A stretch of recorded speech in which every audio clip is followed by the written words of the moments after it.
Temperatures made it into the low 90s today, and 91 is our average high this time of year. 98 in Sterling and 97 in Ray, though, a little warmer that direction, and also mid-90s out toward Grand Junction. So we are going to see afternoon highs stay in the 90s here for the next couple of days. We'll see more afternoon thunderstorms heading our direction, and then we have a cool down coming into next week. It'll still be pretty humid, but we will see temperatures drop into the 80s, at least in part of our 7-day forecast. 92 degrees our high today, 105 the record set in 2005, and on average we should be around 91 this time of year. As I mentioned, now at this point we're at 89 at DIA, 93 downtown, and our winds out the southwest are about 6 miles an hour.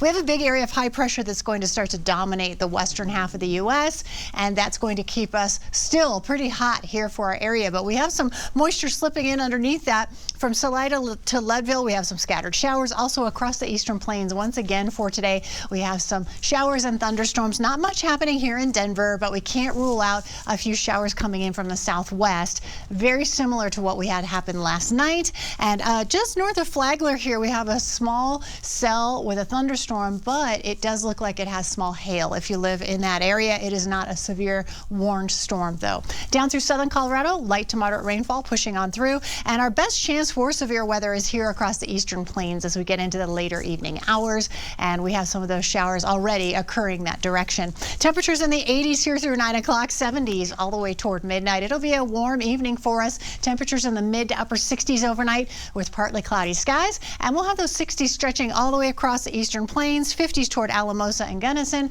We'll also have 70 for Grand Junction and 50s up towards Steamboat Springs. So as you head out the door tomorrow morning, temperatures in the 60s and 70s early on, and then we'll have 90 degrees by noon. 95 our expected high for tomorrow during the day. It'll be cloudy, pretty hot, but it does look like we'll have temperatures in the 90s all across the northeastern part of the state. 80s here down to the south, and mostly 70s and 80s for our northern and central mountains. Right here around Metro Denver, mostly low to mid 90s as well, and 70s off to our west. So we'll have mostly cloudy skies to start the day tomorrow. Isolated thunderstorms mostly here across the northeastern part of the state, and we'll have a couple of rounds of those showers moving into the northeastern part of Colorado, and that's where we have the best chance for scattered thunderstorms. I don't think a whole lot will happen here for the Front Range or the I-25 corridor as we go into tomorrow, but the hot weather, it'll stick around for a couple of days for Colorado, and then we finally cool things off as we get closer to Wednesday. Tomorrow, though, temperatures in the 90s as we get into the afternoon with mostly cloudy skies